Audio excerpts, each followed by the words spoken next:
ನಮಸ್ಕಾರ ಕಣ್ರಿ ಸ್ನೇಹಿತರೆ, ನಮಸ್ಕಾರ ಎಲ್ರಿಗೂ. ನಾನು ಯಾವಾಗಲೂ ಹೇಳ್ತಾ ಇರ್ತೀನಿ, ಮಗು ಹುಟ್ಸೋದು ಸುಲಭ, ನಗು ಹುಟ್ಸೋದು ಕಷ್ಟ ಅಂತ. ಸೊ ಪ್ರಪಂಚಕ್ಕೆ ನಗುವಿನ ಅವಶ್ಯಕತೆ ತುಂಬ ಇದೆ. ನಿಮ್ಗೆ ಆ ತಾಕತ್ತಿದೆಯಾ? ನಗಿಸಿ ಅಷ್ಟೇ. ಮದುವೆ ಯಾವಾಗ ಅಂತ ಕೇಳೋದೇ ಬಿಟ್ಬಿಡ್ಬೇಕು. ಸುಖ ಶಾಂತಿ ನೆಮ್ಮದಿಯಿಂದ ಬದುಕುತ್ತಿರುವಾಗ ಜನ ಕೇಳೋ ಪ್ರಶ್ನೆ ಮದುವೆ ಯಾವಾಗ. ಜಯಂತ್ ಕಾಯ್ಕಿಣಿಯವರು ಒಂದು ಅದ್ಭುತವಾಗಿ ಹೇಳಿದ್ದಾರೆ, ಸರಿಯಾದ ಜೋಡಿ ಅಂತ ಸಿಗುವುದು ಚಪ್ಪಲಿಗೆ ಮಾತ್ರ, ಮಿಕ್ಕಿದೆಲ್ಲವೂ ಹೊಂದಾಣಿಕೆ ಅಂತ. ಏನು ಸುಮ್ಮನೆ ಒಂದು ಸಿನಿಮಾ ಆಗಿರೋದು, ಗಾಂಧಿನಗರದಲ್ಲಿ ಒಂದು ಕಟೌಟ್ ಬಿದ್ದಿರೋದು, ಒಂದು 4 ಪ್ರೆಸ್ ಮೀಟ್ ಆಗಿರೋದು, ಸುಮ್ಮನೆ ಹೀರೋ ಅಂತ ಲೇಬಲ್ ಹಾಕೊಂಡು ಓಡಾಡಬೇಕಾಗಿತ್ತು. ಅಂದರೆ ಸುರಸುಂದರ ಅವಿನಾಶ್ ಅವ್ರ ಮದುವೆ ಯಾವಾಗ ಅಂತ ತುಂಬ ಜನ ಕೇಳ್ತಿದ್ದಾರೆ. ಮದುವೆ ಯಾವಾಗ ಈ ಪ್ರಶ್ನೆ ಕೇಳೋದೇ ಬಿಟ್ಬಿಡ್ಬೇಕು. ಎಲ್ರಿಗೂ ಹೇಳೋದು ಮದುವೆ ಯಾವಾಗ ಅಂತ ಕೇಳೋದೇ ಬಿಟ್ಬಿಡ್ಬೇಕು. ಸುಖ ಶಾಂತಿ ನೆಮ್ಮದಿಯಿಂದ ಬದುಕುತ್ತಿರುವಾಗ ಜನ ಕೇಳೋ ಪ್ರಶ್ನೆ ಮದುವೆ ಯಾವಾಗ ಅಂತ. ಮದುವೆ ಆಗುತ್ತೆ. ಇವಾಗ ದೊಡ್ಡವ್ರು ಹೇಳೋ ಪ್ರಕಾರ ಸ್ವರ್ಗದಲ್ಲೇ ನಿಶ್ಚಯ ಆಗಿರುತ್ತೆ ಅಂದರೆ ಸ್ವರ್ಗದಲ್ಲಿ ನಿಶ್ಚಯ ಆಗಿರೋ ಪ್ರಕಾರನೇ ಆಗುತ್ತೆ ಬಿಡಿ. ಸೊ ನಂದು ಏನು ಪ್ರಶ್ನೆ ಅಂದರೆ, ಸ್ವರ್ಗದಲ್ಲಿ ನಿಶ್ಚಯ ಆಗಿರ್ಬೇಕಂದ್ರೆ ಎಷ್ಟು ಎಕರೆ ಜಮೀನು ಇರಬೇಕು, ಎಷ್ಟು ಲಕ್ಷ ಸಂಬಳ ತೊಗೊಬೇಕು, ಆ್ಯಂಡ್ ಎಷ್ಟು ಜಮೀನು ಇರಬೇಕು, ಎಷ್ಟು ಬಾಡಿಗೆ ಬರಬೇಕು. ಸೊ ಇವಾಗ ಏನಾಗುತ್ತೆ, ಪ್ರೊಫೈಲ್ ನೋಡೋದಕ್ಕೆ ಶುರುವೇ ಅಲ್ಲಿಂದ ಆಗುತ್ತೆ. ಸೊ ಪ್ರೊಫೈಲ್ ಶೇರ್ ಆಗುತ್ತೆ, ಎಷ್ಟು ಸಂಬಳ, ಇದೆಲ್ಲ ಲೆಕ್ಕಾಚಾರ ಮಾಡ್ತಾರೆ. ಲೆಕ್ಕಾಚಾರ ಎಲ್ಲ ಮಾಡಿದಾದ್ಮೇಲೆ ಅವ್ರು ಬರ್ತಾರೆ, ಇವ್ರು ಬರ್ತಾರೆ, ಹೋಗ್ತಾರೆ. ಎಂಡ್ ಆಫ್ ದ ಡೇ ಮದುವೆ ಆಗುತ್ತೆ. ಆವಾಗ ಹೇಳ್ತಾರೆ, ಓ ಇದು ಸ್ವರ್ಗದಲ್ಲಿ ನಿಶ್ಚಯ ಆಗಿರೋ ಮದುವೆ. ನೀವು ಬಿಸ್ನೆಸ್ ಮಾಡಿಬಿಟ್ರಲ್ಲ, ಬಿಸ್ನೆಸ್ ಮಾಡಿಬಿಟ್ಟು ಆಮೇಲೆ ಅದೇನೋ ಒಂದು ಪ್ರೊಸೀಜರ್ ಆಗಬೇಕು, ಆಗುತ್ತೆ. ಜಯಂತ್ ಕಾಯ್ಕಿಣಿಯವರು ಒಂದು ಅದ್ಭುತವಾಗಿ ಹೇಳಿದ್ದಾರೆ, ಸರಿಯಾದ ಜೋಡಿ ಅಂತ ಸಿಗುವುದು ಚಪ್ಪಲಿಗೆ ಮಾತ್ರ, ಮಿಕ್ಕಿದೆಲ್ಲವೂ ಹೊಂದಾಣಿಕೆ ಅಂತ. ಸೊ ಹಂಗೆ ಯಾರೋ ಒಬ್ಬರು ಸಿಗ್ತಾರೆ, ಹೊಂದಾಣಿಕೆ ಮಾಡ್ಕೊಂಡು ಹೋಗಬೇಕು. ಹಂಗೇನೋ ಒಂದಾಗುತ್ತೆ. ಆ್ಯಂಡ್ ಇವಾಗ ಎಲ್ರಿಗೂ ಮದುವೆ ಅಂತಾರಲ್ವ, ಮದುವೆ ಆಗಿ ಸರಿ ಬರದೆ ಸತ್ತಿರೋರ ಸಂಖ್ಯೆ ಲಕ್ಷಾಂತರ ಇದೆ. ಮದುವೆ ಆಗಿಲ್ಲ ಅಂತ ಯಾರೂ ಸತ್ತಿಲ್ಲ, ಸತ್ತಿದ್ರು ಒಬ್ಬರೋ ಇಬ್ಬರೋ 5 10 ಕಡಿಮೆ. ಸೊ ಮದುವೆ ಆಗಿ ಸರಿ ಬರ್ದಿಲ್ಲ ಅಂತ ಸತ್ತಿರೋರ ಸಂಖ್ಯೆಗಿಂತ ಇದು ಕಡಿಮೆ. ಸೊ ಹಾಗಾಗಿ ಎಲ್ಲವೂ ಸರಿ ಇದೆ ಅಂದಾಗ ಮದುವೆ ಆಗ್ತಾರೆ. ಸೊ ನಂದು ಅಷ್ಟೇ ಆಗುತ್ತೆ, ಮೋಸ್ಟ್ಲಿ ಗೊತ್ತಿಲ್ಲ, ಈ ವರ್ಷ ಆಗಬಹುದೇನೋ, ಇನ್ನೂ ಹುಡ್ಕೋದಕ್ಕೆ ಶುರು ಮಾಡಿಲ್ಲ. ಸೊ ಆಗ್ತೀನಿ, ಆದರೆ ಸಾಧ್ಯವಾದರೆ ಹೇಳ್ತೀನಿ, ಇಲ್ಲಾಂದರೆ ಹೇಳಲ್ಲ. ನನಗೆ ಗ್ರ್ಯಾಂಡ್ ಮದುವೆ ಬಗ್ಗೆ ನಂಬಿಕೆ ಇಲ್ಲ. ಸರಳವಾಗಿ ಆಗಬೇಕು, ಗ್ರ್ಯಾಂಡಾಗಿ ಮದುವೆ ಆಗಬೇಕು ಅನ್ನೋದಕ್ಕಿಂತ ಗ್ರ್ಯಾಂಡಾಗಿ ಬದುಕಬೇಕು ಅನ್ನೋದಷ್ಟೇ ಇಂಟೆನ್ಷನು. ಆಗುತ್ತೆ, ಗೊತ್ತಿಲ್ಲ ಯಾವಾಗ ಅಂತ ನನಗೂ, ಬಟ್ ಆಗುತ್ತೆ. ಓಕೆ, ನೆಕ್ಸ್ಟ್ ಫ್ಯೂಚರ್ ಪ್ಲಾನ್ಸ್ ಏನಿದೆ? Future plan, cream biscuit entertainments ನಡೀತಾ ಇದೆ. ಸ್ವಲ್ಪ ಸ್ಲೋ ಆಗಿತ್ತು, ಇವಾಗ ಒಂದು ಸ್ವಲ್ಪ ಕೆಲಸಗಳು ಶುರು ಮಾಡಿದ್ವಿ. ಆ cream biscuit under 1 documentary shoot ಆಗ್ತಾ ಇದೆ, ಅದ್ರ ಕೆಲಸಗಳು ನಡೀತಾ ಇದೆ. ಅದು ಬಿಟ್ಟರೆ ಒಂದಷ್ಟು ಶೂಟ್ಸು ಅದು ಇದು ನಡೀತಾ ಇರುತ್ತೆ. ಈಗ ಒಂದು ಬ್ಯೂಟಿ ಪೇಜೆಂಟ್ ಆಗ್ತಾ ಇದೆ. ಕ್ರೀಮ್ ಬಿಸ್ಕೆಟ್ನ ಇನ್ನು ಸ್ವಲ್ಪ ಚೆನ್ನಾಗಿ ಮಾಡಬೇಕು, ಇನ್ನು ಸ್ವಲ್ಪ ಅದನ್ನು ದೊಡ್ಡ ಮಟ್ಟದಲ್ಲಿ ಮಾಡಬೇಕು ಅಂತ ಒಂದು ಪ್ಲಾನ್ ಇದೆ. ಅದನ್ನು ಮೀರಿ ನಡೀತಾ ಇದೆ ಒಂದಷ್ಟು ಕೆಲಸಗಳು. 1-2 ಸಿನಿಮಾದಲ್ಲಿ, ಒಂದು ಸಿನಿಮಾ ಆ್ಯಕ್ಟ್ ಮಾಡಿದ್ದೀನಿ, ರಿಲೀಸಿಗೆ ರೆಡಿ ಇದೆ. ಇನ್ನೊಂದು ಸಿನಿಮಾ ಇನ್ನೂ ಹೆಸರಿಟ್ಟಿಲ್ಲ, ಅದರಲ್ಲಿ ಒಂದು ಆ್ಯಕ್ಟ್ ಮಾಡ್ತಿದ್ದೀನಿ, ಒಂದು ಒಳ್ಳೆಯ ರೋಲು. ಅದನ್ನು ಮೀರಿ ನಾನೊಂದು ಸಿನಿಮಾ ಮಾಡಬೇಕು ಅಂತ ಅದ್ರ ಬರವಣಿಗೆ ಕೆಲಸಗಳು ನಡೀತಾ ಇದೆ. ಯಾವಾಗ ಅಂತ ಹೇಳಲ್ಲ, ಟೂ ಅರ್ಲಿ.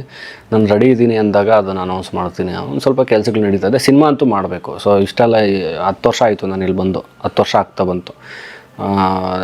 ನಿದ್ದೆ ಬರಲ್ಲ, ನೆಮ್ಮದಿ ಇರಲ್ಲ. ವಾಪಸ್ ಹೋದರೆ ಸಿನಿಮಾ ಮಾಡ್ತೀನಿ, ಆಮೇಲೆ ಆ ಸಿನಿಮಾನ ನಾನು ಎಲ್ಲಿ ಕರ್ಕೊಂಡು ಹೋಗುತ್ತೋ ಅಲ್ಲಿಗೆ ಹೋಗ್ತೀನಿ. ಬಟ್ ಒಂದು ಸಿನಿಮಾ ಆಗುತ್ತೆ, ಕೆಲಸಗಳು ನಡೀತಿದ್ದಾವೆ. ಅಂದರೆ ಈ ಟ್ರೆಂಡಿಂಗ್ ಟಾಪಿಕ್ಸ್ ಬಗ್ಗೆ ಬರೀತಾ ಇರ್ತೀರ, ಅವ್ರ ಫ್ಯಾನ್ಸು ಇವ್ರ ಫ್ಯಾನ್ಸು, ಆ ಥರ ನೆಗೆಟಿವ್ ಇಂಪ್ಯಾಕ್ಟು ನಿಮ್ಗೇನು ಬೀಳಲ್ವ? ಆ ಥರ ಐಡಿಯಾಸ್ ಯಾಕೆ ಬರುತ್ತೆ? ಅಲ್ಲ, ಅದನ್ನು ದಾಟ್ಕೊಂಬಂದಿದ್ದೀನಿ. ಅದು ನೆಗೆಟಿವ್ ಕಮೆಂಟ್ಸ್. ಇವಾಗ ನೀವು ಹೇಳಿದ್ರಿ ಕರೆಂಟ್ ಅಫೇರ್ಸ್ ಬರೀತಾ ಇರ್ತೀರ, ಅದು ಇದು. ಸಿನಿಮಾ ಚೆನ್ನಾಗಿಲ್ಲ ಅಂದರೆ ಚೆನ್ನಾಗಿಲ್ಲ. ಎಷ್ಟೋ ಸಲ ಸಿನಿಮಾ ಚೆನ್ನಾಗಿಲ್ಲ ಅಂದಮೇಲೆ ಸುಮ್ಮನೆ ಆಗಿದ್ದು ಇದೆ. ಬಟ್ ಅದಕ್ಕೆಲ್ಲ ತಲೆ ಕೆಡ್ಸ್ಕೊಂಡಿರೋದಕ್ಕಾಗಲ್ಲ. ಯಾರೋ 4 ನೆಗೆಟಿವ್, ನನಗೇನು ಆ ಥರದ್ದು ಬರಲ್ಲ. ಯಾರೋ ಗೊತ್ತಿಲ್ಲದೆ ಇರೋರು ಮಾತಾಡ್ಬೋದು ಅಷ್ಟೇ. ನನ್ನ ತುಂಬ ವರ್ಷದಿಂದ ನೋಡ್ಕೊಂಬಂದಿರ್ತಾರಲ್ವ, ಅವ್ರಿಗೆ ಗೊತ್ತು ನಾನೇನು ಅಂತ. ಫಾರ್ ಎಕ್ಸಾಂಪಲ್ ಏನು ಮಾಡೋದಕ್ಕಾಗಲ್ಲ, ಅದನ್ನು ಅಂಧಾಭಿಮಾನ ಅಂತೀನಿ ಅಷ್ಟೇ. ನಾನು ಇನ್ನೇನೂ ಇಲ್ಲ. ನಾನು ಯಾರಿಗೂ ಸೇಲ್ ಆಗಿಲ್ಲ. ನನ್ನ ಸಿನಿಮಾ ಪ್ರೇಮಿ. ಯಾವ್ದು ವಾಸ್ತವನೋ ಅದು ವಾಸ್ತವ, ಯಾವ್ದು ಸತ್ಯನೋ ಅದು ಸತ್ಯ, ಯಾವ್ದು ಸುಳ್ಳು ಅದು ಸುಳ್ಳು. ಸೊ ಹಾಗಾಗಿ ನಂಗೆ ಅನಿಸಿತ್ತು, ನನ್ನ ಅಭಿಪ್ರಾಯ ನಾನು ಹಂಚ್ಕೊತಾ ಇರ್ತೀನಿ. ನನ್ನ ಸ್ಟೇಟ್ಮೆಂಟಿಗೆ ನಾನು ಬದ್ಧ. ನಾನು ಯಾವತ್ತೂ ಯಾವುದೂ ಡಿಲೀಟ್ ಮಾಡಿಲ್ಲ. ಹೌದು, ನಾನು ಪೋಸ್ಟ್ ಮಾಡ್ಬೇಕಾದ್ರೆ 2-3 ಸಲ ಯೋಚನೆ ಮಾಡಿಬಿಟ್ಟೆ ಪೋಸ್ಟ್ ಮಾಡೋದು. ಇದರಲ್ಲಿ ಏನಾದರೂ ನೆಗೆಟಿವ್ ಇದೆಯಾ, ಹೆಂಗೆ ಇದಾಗಬಹುದು ಅಂತ ನನ್ನ ಅಭಿಪ್ರಾಯ ನಾನು ಹೇಳಿದ್ದೀನಿ. ಹಂಗೆ ಸೋಷಿಯಲ್ ಮೀಡಿಯಾ ಬಿಡಿ, ಅದು ವಿಷಯ ಇದ್ದಿದ್ದೆ, ಅದು ತೊಗೊಬೇಕು. ಇವಾಗ ಪ್ರಪಂಚ ಮುಂದುವರಿತಾ ಇದೆ ಅಂದರೆ ಎಲ್ಲವೂ ತೊಗೊಬೇಕು. ಅದನ್ನು ಅವರ ಅರ್ಥ ಮಾಡ್ಕೊಬೇಕು. ನೆಗೆಟಿವ್ ಕಮೆಂಟ್ಸ್ ಹಾಕೋರು ನನಗಾಗ್ತಾರೆ ಅಂತ ಹೇಳ್ತಾ ಇಲ್ಲ. ನನಗೆ ಪಾಪ ಇಲ್ಲ, ನಂದು ಏನೇನಿಲ್ಲ, 0.1%. ನನಗೆ ಪಾಪ ನೆಗೆಟಿವ್ ಕಮೆಂಟ್ಸ್ ಹಾಕೋರಿಲ್ಲ. ಬಟ್ ಒಂದಷ್ಟು ಪೇಜಸ್ ನೋಡ್ತಾ ಇರ್ತೀನಿ, ಹೀರೋ ಪೇಜಸ್ಸು, ಹೀರೋಯಿನ್ ಪೇಜಸ್ಸು, ಅಲ್ಲಿ ಇಲ್ಲಿ ಯಾವುದನ್ನೋ ಒಂದು ಆರ್ಟಿಸ್ಟ್ಗೆ ಎಲ್ಲದರಲ್ಲೂ ಏನೋ ಒಂದು ವಿಷಯ ಕಂಡುಹಿಡಿತಾರೆ, ಎಲ್ಲದರಲ್ಲೂ ಏನೋ ಒಂದು ಕೆಟ್ಟದ್ದು ಕಂಡುಹಿಡಿತಾರೆ. ಸೊ ಅದು ಅವ್ರ ಮನಸ್ಥಿತಿ ಅಷ್ಟೇ. ಆ್ಯಂಡ್ ಸೈಬರ್ ಕ್ರೈಮ್ ನಮ್ಮದು ಕೂಡ ಸ್ಟ್ರಾಂಗ್ ಆಗಬೇಕು. ಅದೇನು ಮಾಡೋದಕ್ಕಾಗಲ್ಲ. ಅದು ಸೋಷಿಯಲ್ ಮೀಡಿಯಾ ವರ್ಕ್ ಆಗೋದೇ ಹಿಂಗೆ. ಇವಾಗ ಯಾಕೆಂದರೆ ಫೇಸ್ಬುಕ್ಕು ಇನ್ಸ್ಟಾಗ್ರಾಮ್ ಅಂತ ಬಂದರೆ ಅದು ಯಾವುದು ಇಂಡಿಯನ್ ಆ್ಯಪ್ ಅಲ್ಲ, ಮಾರ್ಕ್ ಜುಕರ್ಬರ್ಗ್ದು. ಸೊ ಅದು ಏನಾಗಬೇಕು ಅಂದರೆ ಸ್ಟ್ರಾಂಗಾಗಿ ಒಂದು ಇದು ಬರಬೇಕು, ಒಬ್ರಿಗೆ ಒಂದೇ ಅಕೌಂಟು. ಆ್ಯಂಡ್ ಯಾರಾದರೂ ಲಾಗಿನ್ ಆಗ್ತಾ ಇದ್ದಾರೆ ಅಂದರೆ ಅವ್ರದ್ದು ಆಧಾರ್ ಕಾರ್ಡು ಲಿಂಕಿನ್ ಆಗಿರಬೇಕು. ಯಾರೇ ನೆಗೆಟಿವ್ ಕಮೆಂಟ್ ಹಾಕಿದ್ರೆ ಅವ್ನು ಯಾರು ಅಂತ ಹುಡ್ಕೋತಾರ ಇರ್ಬೋದು. ಇವತ್ತು ಯಾರು ಬೇಕೋ 4 ಗೋಡೆ ಮಧ್ಯೆ ಸೋಷಿಯಲ್ ಮೀಡಿಯಾದಲ್ಲಿ ಏನೋ ಒಂದು ಫೇಕ್ ಅಕೌಂಟ್ ಕ್ರಿಯೇಟ್ ಮಾಡಿಕೊಂಡು ಹೆಂಗೆ ಬೇಕೋ ಇದು ಮಾಡಬಹುದು, ಹೆಂಗೆ ಬೇಕೋ ಅವ್ನ ಮುಖ ಕಾಣಲ್ಲ, ಕಲ್ಲೆಸಿಬಹುದು, ಅವ್ನು ಹಂಗಾಗ್ಬಿಟ್ಟಿದೆ. ಸೊ ಇದೊಂದು ಸ್ಟ್ರಾಂಗ್ ಬರಬೇಕು. ಅದೆಲ್ಲ ಕೋರ್ಟಲ್ಲಿ ಒಂದಷ್ಟು ಆಯಿತು, ಇಲ್ಲ ಈ ಥರ ಬರಬೇಕು ಅಂತ ಇಲ್ಲ. ಇವಾಗ ಯಾಕಂದರೆ ಅದು ಒಬ್ರಿಗೆ ಒಂದೇ ಬರಬೇಕಂದ್ರೆ ಅದು ಫೇಸ್ಬುಕ್ ಕಂಪ್ನಿಯವ್ರಿಗೆ ಲಾಸ್ ಆಗಿಬಿಡುತ್ತೆ. ಇವಾಗ ಅವರು ದುಡಿಮೆನೇ ಅಲ್ವಾ ನೋಡೋದು. ಒಬ್ರಿಗೆ ಒಂದೇ ಅಕೌಂಟ್ ಅಂದರೆ ಅರ್ಧಕ್ಕರ್ಧ ಹೋಗ್ಬಿಡುತ್ತೆ, ಫೇಕ್ ಅಕೌಂಟ್ಗಳೆಲ್ಲ ಹೋಗ್ಬಿಡುತ್ತೆ. ಲಕ್ಷಾಂತರ ಫೇಕ್ ಅಕೌಂಟ್ ಇದೆ. ಸೊ ಅದರಿಂದ ಅವ್ರಿಗೆ ಇನ್ಕಮ್ ಬರ್ತಿದೆ, ಹಾಗಾಗಿ ಬಿಟ್ಕೊಡ್ತಾ ಇಲ್ಲ. ಅದು ಬರಬೇಕು, ಒಬ್ರಿಗೆ ಒಂದೇ ಅಕೌಂಟ್ ಇರಬೇಕು. ಆ್ಯಂಡ್ ಆಧಾರ್ ಕೊಟ್ಟು ಲಿಂಕ್ ಆಗಿರಬೇಕು. ಆವಾಗ ಯಾವನೂ ನೆಗೆಟಿವ್ ಕಮೆಂಟ್ ಹಾಕಲ್ಲ. ಅದು ಯಾವತ್ತು ಬರುತ್ತೋ ಆವಾಗ ಸರಿ ಹೋಗುತ್ತೆ, ಇಲ್ಲ ಅಂದರೆ ಸರಿ ಹೋಗಲ್ಲ. ಸೈಬರ್ ಕ್ರೈಮ್ ಅವ್ರನ್ನೂ ನಾವು ಬೈತೀವಿ, ಎಷ್ಟು ಜನಕ್ಕೆ ಅಂತ ಇದು ಮಾಡ್ತಾರೆ. ದಿಸಕ್ಕೆ ಸಾವಿರಾರು ಲಕ್ಷಾಂತರ ಇನ್ಸಿಡೆಂಟ್, ಅವರು ಏನು ಮಾಡ್ತಾರೆ. ಈ ಥರದ್ದೊಂದು ಬಂದರೆ ಎಲ್ಲ ಸರಿ ಹೋಗುತ್ತೆ. ಅಂದರೆ ನೀವು ಈವೆಂಟ್ ಮ್ಯಾನೇಜ್ಮೆಂಟ್ ಮಾಡ್ತೀರಿ ಅಂದರೆ ಯಾವ ಥರದ ಈವೆಂಟ್ ಮ್ಯಾನೇಜ್ಮೆಂಟ್? ಇವೆಂಟ್ ಮ್ಯಾನೇಜ್ಮೆಂಟ್ ಅಂದರೆ ನಮ್ಮದು ಆ್ಯಕ್ಚುಲಿ ಒಳ್ಳೆ ಕ್ವಶನ್ ಇದು. ಯಾಕೆ ಅಂದರೆ ಇವೆಂಟ್ ಮ್ಯಾನೇಜ್ಮೆಂಟ್ ಆದ ತಕ್ಷಣ ತುಂಬ ಜನ ಕನ್ಫ್ಯೂಸ್ ಮಾಡ್ಕೊತಾರೆ. ಇವ್ರು ಮದುವೆ ಆರ್ಗನೈಸ್ ಮಾಡ್ತಾರಾ ಅಥವಾ ಎಂಗೇಜ್ಮೆಂಟು, ಬರ್ಡೇ ಪಾರ್ಟೀಸು, ಆ ಥರದ್ದು ನಾವು ಯಾವುದು ಮಾಡಲ್ಲ. ಫಸ್ಟ್ ನೈಟು ಅಂದರೆ ನಾನು ಹೇಳಿದ್ದಷ್ಟೇ,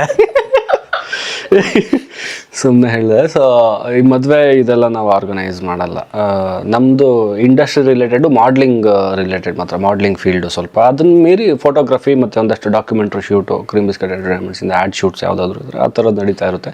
ಮೇಜರಾಗಿ ನಡೆಯೋದು ಫ್ಯಾಷನ್ ಇವೆಂಟ್ಸು. ಒಂದು ಆಡಿಷನ್ ಥರದ್ದು ಮಾಡಿ ಒಂದಷ್ಟು ಜನ ಮಾಡಲ್ಸನ್ನು ತೊಗೊಂಡು ಅವ್ರನ್ನ ಟ್ರೈನ್ ಅಪ್ ಮಾಡಿ, ಗ್ರೂಮ್ ಅಪ್ ಮಾಡಿ ಒಂದು ಎಂಡ್ ಆಫ್ ದ ಡೇ ಒಂದು ಬಿಗ್ ಇವೆಂಟ್ ಆಗುತ್ತೆ ಯಾವುದಾದ್ರೂ ಇದರಲ್ಲಿ. ಸೊ ಆಮೇಲೆ ನಮ್ಮ ಸಂಸ್ಥೆಯಲ್ಲಿರುವಂತಹ ಮಾಡೆಲ್ಸ್ ಎಲ್ಲರಿಗೂ ಒಂದು ಕ್ಯಾಸ್ಟಿಂಗ್ ಥರನೂ ನಡೆಯುತ್ತೆ. ಒಂದಷ್ಟು ಪ್ರೊಡಕ್ಷನ್ ಹೌಸಸ್ ಜೊತೆ ಟೈಅಪ್ ಆಗಿದ್ದೀವಿ.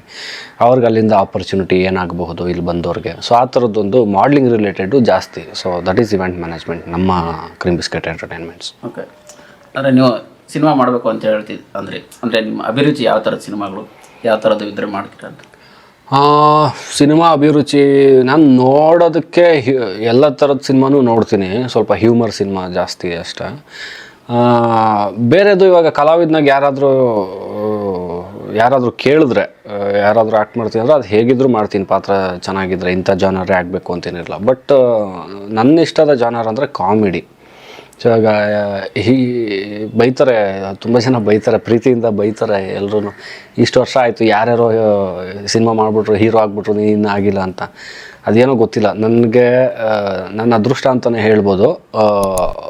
4-5 ಸ್ಕ್ರಿಪ್ಟ್ ಬಂತು, ನೀವು ಹೀರೋ ಮಾಡಿ ಅಂತ. ನನಗೆ ಅದೇನೋ ಒಂದು ಇದಿದೆ, ಲಾಂಚ್ ಆದರೆ ಚೆನ್ನಾಗಾಗಬೇಕಿಲ್ಲ ಅಂದರೆ ಆಗಲೇಬಾರ್ದು ಅಂತ. ಯಾವುದೋ ಬಂತು ಅಂತ ನೋಡೋರು ಬೇಜಾರು ಮಾಡ್ಕೊಬೋದು, ನನ್ನನ್ನು ಅಪ್ರೋಚ್ ಮಾಡಿರೋರು. ಬಟ್ ಸ್ಕ್ರಿಪ್ಟಲ್ಲಿ ಏನೂ ದಮ್ಮಿರಲಿಲ್ಲ. ಏನು ಸುಮ್ಮನೆ ಒಂದು ಸಿನಿಮಾ ಆಗಿರೋದು, ಗಾಂಧಿನಗರದಲ್ಲಿ ಒಂದು ಕಟೌಟ್ ಬಿದ್ದಿರೋದು, ಒಂದು 4 ಪ್ರೆಸ್ ಮೀಟ್ ಆಗಿರೋದು, ಸುಮ್ಮನೆ ಹೀರೋ ಅಂತ ಲೇಬಲ್ ಹಾಕ್ಕೊಂಡು ಓಡಾಡಬೇಕಾಗಿತ್ತು ಅಷ್ಟು. ನಯಾ ಪೈಸಾ ಉಪಯೋಗ ಇಲ್ಲ. ಪ್ರೊಡ್ಯೂಸರು ಬೀದಿಗೆ ಬರ್ತಾರೆ, ನಾನು ಮನೆಗೆ ಹೋಗ್ತೀನಿ, ಇಷ್ಟೇ ಆಗ್ತಾಯಿತ್ತು. ಸೊ ಹಾಗಾಗಿ ಅದು ಯಾವುದೂ ಒಪ್ಕೊಂಡಿಲ್ಲ. ಲಾಂಚ್ ಆದರೆ ನೀಟಾಗಿ ಒಳ್ಳೆ ಸಬ್ಜೆಕ್ಟಿಂದ ಲಾಂಚ್ ಆಗಬೇಕು ಅನ್ನೋ ಇಂಟೆನ್ಷನ್ನು ಅಷ್ಟೇ. ಕಲಾವಿದ ಅಂತ ಬಂದರೆ ಯಾವ ಜನರಾದರೂ ಓಕೆ, ಆ್ಯಕ್ಟ್ ಮಾಡ್ತೀನಿ, ಅವಕಾಶ ಕೊಟ್ಟರೆ. ಮಾಡಿ ನಾವು ಅದೇನು ಕಾಯ್ತಾ ಇರ್ತೀವಿ. ಥ್ಯಾಂಕ್ ಯು ಸುರಸುಂದ್ರ ಅವಿನಾಶ್ ಅವರೇ, ನಿಮ್ಮ ಸಮಯ ಕೊಟ್ಟು ನಮ್ಮ ಜೊತೆ ಮಾತಾಡೋದಕ್ಕೆ ಥ್ಯಾಂಕ್ ಯು ಸೋ ಮಚ್. ಕೊನೆಯದಾಗಿ ನಮ್ಮ ಪ್ರೇಕ್ಷಕರಿಗೆ ಏನಾದರೂ ಹೇಳಂಗಿದ್ರೆ ಹೇಳ್ತೀರಾ? ಪ್ರೇಕ್ಷಕರಿಗೆ, ವೀಕ್ಷಕರಿಗೆ, ಸ್ನೇಹಿತರಿಗೆ ಹೇಳೋದೇನಿಲ್ಲ. ನಾನು ಯಾವಾಗಲೂ ನಂಬೋದು ಒಂದನೇ ನಗುನ. ಎಲ್ಲ ನಗ್ತಾ ಇರಿ ಅಷ್ಟೇ. ನಾನು ಯಾವಾಗಲೂ ಹೇಳ್ತಾ ಇರ್ತೀನಿ, ಮಗು ಹುಟ್ಸೋದು ಸುಲಭ, ನಗು ಹುಟ್ಸೋದು ಕಷ್ಟ ಅಂತ. ಸೊ ಪ್ರಪಂಚಕ್ಕೆ ನಗುವಿನ ಅವಶ್ಯಕತೆ ತುಂಬ ಇದೆ. ನಿಮ್ಗೆ ಆ ತಾಕತ್ತಿದೆಯಾ, ನಗಿಸಿ ಅಷ್ಟೇ. ಸೊ ಎಲ್ಲರೂ ಚೆನ್ನಾಗಿರಬೇಕು. ಫೋಟೋಸಲ್ಲಿ, ಸ್ಟೇಟಸ್ಗಳಲ್ಲಿ ಎಲ್ಲರೂ ಚೆನ್ನಾಗಿ ಎಲ್ರಿಗೂ ಡಿಪ್ರೆಷನ್ ಇರುತ್ತೆ, ಅದು ಯಾರಿಗೂ ಗೊತ್ತಾಗ್ತಾ ಇಲ್ಲ. ಎಲ್ರಿಗೂ ಏನೋ ಒಂದು ಬೇಜಾರು, ಏನೋ ಒಂದು ಇದು.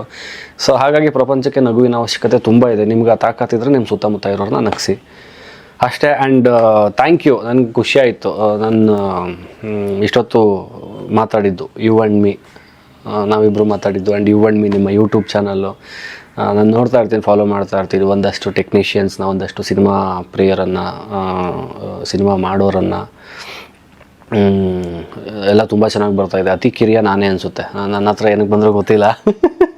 ಆ್ಯಂಡ್ ತುಂಬ ಚೆನ್ನಾಗಿ ಬರ್ತಾಯಿದೆ. ಎಲ್ಲ ಮುಟ್ಟಿಸ್ತಾ ಇದ್ದೀರಾ ಸಿನಿಮಾ ಪ್ರೊಸೆಸ್ ಹೆಂಗೆ, ಸಿನಿಮಾ ಹೇಗಾಯಿತು, ಸಿನಿಮಾ ಪ್ರಮೋಷನ್ ಮಾಡೋ ಕೆಲಸ. And you and me YouTube ಚಾನಲ್ಗೂ ಜಾಸ್ತಿ ಒಳ್ಳೆಯದಾಗಲಿ, ಜಾಸ್ತಿ ಸಬ್ಸ್ಕ್ರೈಬರ್ಸ್ ಆಗಲಿ, ಒಂದು ದೊಡ್ಡ ಮಟ್ಟಕ್ಕೆ ಹೋಗಲಿ. Thank you.